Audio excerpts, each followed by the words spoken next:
So before I got 110 psi before the valve adjustment and the oil change. Okay. But then I checked the gauge later that day and found out it was 10 psi low. I was leaking air somewhere. I think. So I re-looked at all the fittings on the gauge, and I found a place where I could put an O-ring to kind of try to seal it a little bit. And I double checked it, and I went and did another compression check after the valve adjustment and the oil change, and now I was reading on the gauge 175 psi. So I add 10 to that. That's 185, 185. And spec request 178 to 206. So, I don't know if there's any leakage anywhere else as far as in the gauge itself, but as much as I can tell, it's fine. But I mean, it gets 175. You add 10 psi if it's 10 psi low. The gauge is on. Then you got 185 psi. So that's a lot better. I'm much more pleased with that versus what it was. So, but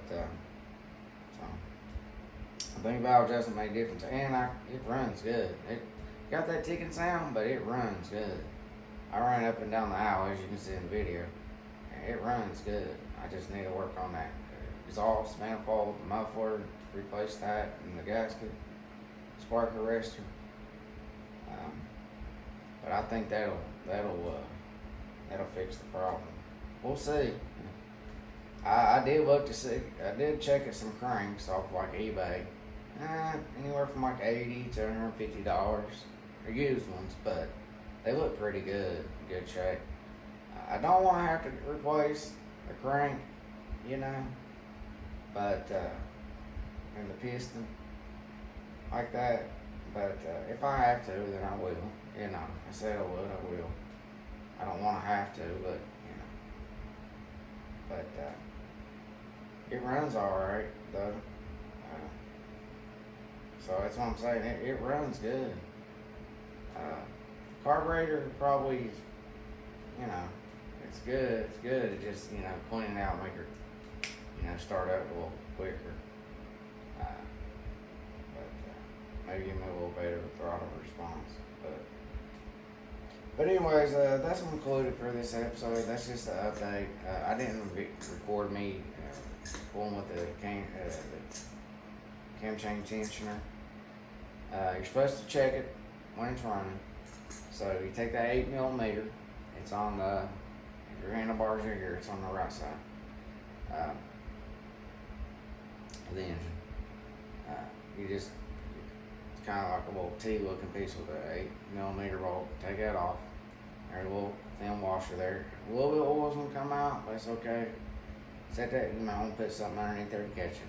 I tried to hit a flashlight and look in there, but I couldn't really see anything like I wanted to. Just the angle and everything, but I felt in there. I actually had to go all the way to the hardware store to find the right size screwdriver. In spite of all the screwdrivers I had, I didn't have the right size for that. But I found one. I got one. But so anyways, you want to adjust that. You turn it right, it tightens it. You turn it left, it loosens. And if you just push in, you can hit the chain itself. You'll feel it. But neither loosening it nor tightening it made any difference in the sound.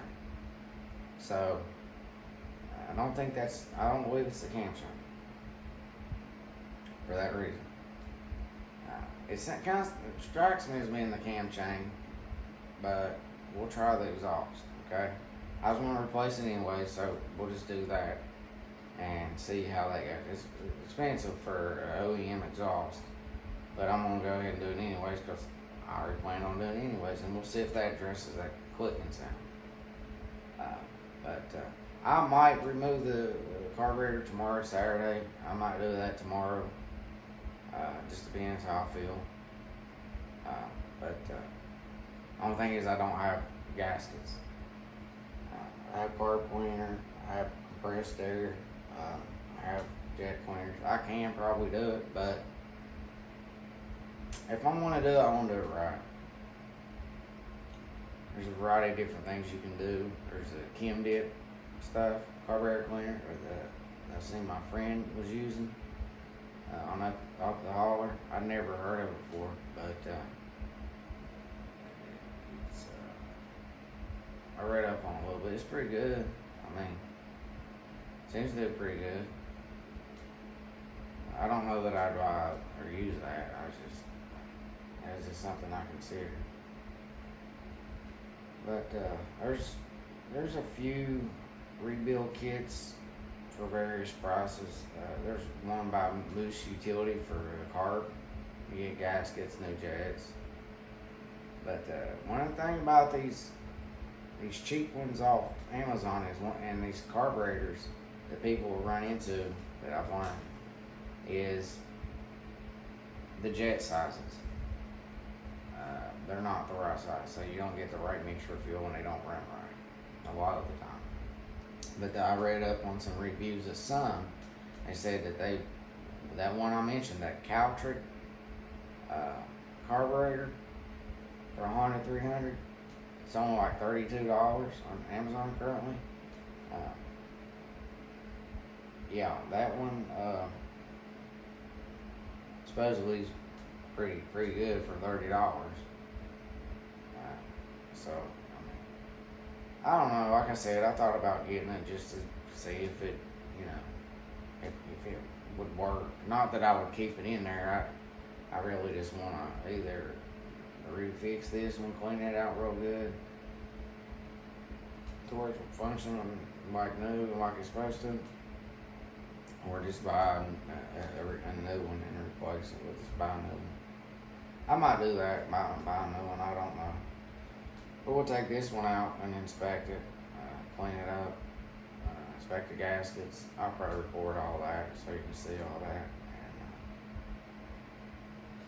we'll see how it goes.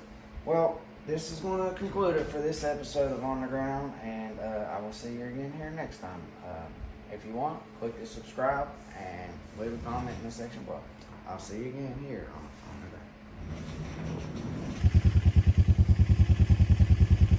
Let's see how this runs ever since I adjusted the valve. I know the brakes are kind of squeaky, but